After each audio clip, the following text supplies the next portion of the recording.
Barrage আর আজকের ব্যারেজের মধ্যে পরিবর্তন কি দেখছেন? পরিবর্তন বলতে গেলে এবছর খুব ভালো জল ছেড়েছে, বেশি জল ছাড়া হয়েছে এবছর।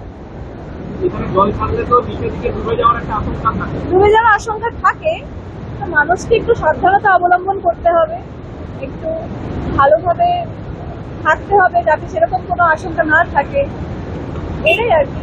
আপনারা কি জল ছাড়াই দেখছেন? হ্যাঁ, জল ছাড়াই দেখতে এসেছি। ভালো করোনা মুর্মু। জল ছাড়া ব্যারেজ কতটা ভয়ঙ্কর রূপ নিয়েছে? না, এবারে একটু জলটা বেশি ছেড়েছে আর কি, অন্যান্য বছর এতটা জল ছাড়ে না।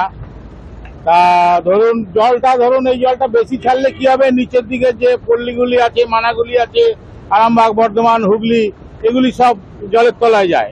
আবার ধরুন যদি জলটা বেশি আটকে দেয়, তাহলে আবার এদিকে ধরুন এই আমাদের ডিপিএল কলোনি, বীরভানপুর, এই গ্রামের দিকে, গ্রামের এইগুলি, এই আপনার নতুন গ্রাম, পল্লীশ্রী গ্রাম, তারপরে আপনার এগুলি সব ঘর বাড়িতে জল ঢুকে যায়, বললেন তো, নানা রকম। এবং ব্যারেজের রাস্তার অবস্থা খুবই খারাপ, মানে মানুষের প্রচন্ডই কষ্ট হচ্ছে।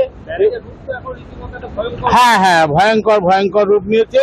বা এবং ঘটনা হচ্ছে এটা বহু পুরনো ব্রিজ, ঠিক আছে, এইটা দেখার জন্য প্রচন্ড ভিড় জমাচ্ছে। বিমল হালদার। হ্যাঁ, রবীন্দ্র পল্লী থাকে।